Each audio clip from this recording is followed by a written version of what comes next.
Janji datangi KPK, Megawati berikan 5 perintah usai Hasto ditahan. Meski belum memenuhi janji mendatangi KPK jika Sekjen Hasto Kristianto ditahan, Ketua Umum PDIP Megawati Soekarno Putri menunjukkan kemarahannya kepada Presiden Prabowo Subianto. Bentuk kemarahan itu dituangkan dalam 5 perintah yang disampaikan melalui kuasa hukum Hasto Magdir Ismail, Ketua DPP PDIP Komarudin Watubun, dan surat edaran keputusan PDIP. 1. Minta Hasto ikuti proses hukum. Pernyataan Megawati ini diungkap kuasa hukum Hasto, Magdir Ismail bahwa Megawati mencermati proses hukum. Tidak boleh hukum itu digunakan kepentingan politik apalagi untuk kepentingan elit tertentu, kata Magdir di Gedung Merah Putih, Jakarta, Kamis tanggal 20 Februari tahun 2025. 2. Kader diminta siaga. Megawati Soekarno Putri meminta seluruh kader PDIP, seluruh kader dan simpatisan PDI dari Sabang sampai Merauke tetap tenang dan bersiap siaga menghadapi situasi buruk. 3. Ambil alih parta dan tak cari pengganti Hasto. Komarudin mengatakan Megawati tidak menunjukkan pengganti sementara Hasto untuk menduduki jabatan Sekjen PDIP dan akan langsung turun tangan untuk mengambil alih komando partai terhitung sejak Hasto resmi ditahan KPK. 4. Minta retret kepala daerah dari PDIP ditunda. Megawati Soekarno Putri menginstruksikan seluruh kepala daerah dan wakil kepala daerah terpilih dari PDIP untuk menunda mengikuti retret atau retreat atau pembekalan di Akademi Militer Akmil Magelang, Jawa Tengah pada 21 sampai 28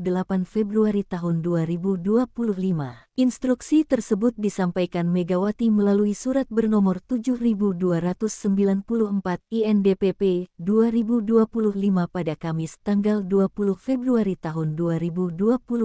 5. Kader dilarang beri pernyataan tanpa arahan. Megawati Soekarno Putri menginstruksikan seluruh kader partainya agar tidak memberikan pernyataan tanpa arahan resmi dari dirinya. Instruksi tersebut disampaikan melalui surat bernomor 7295 INDPP 2025 tertanggal tanggal 20 Februari tahun 2025.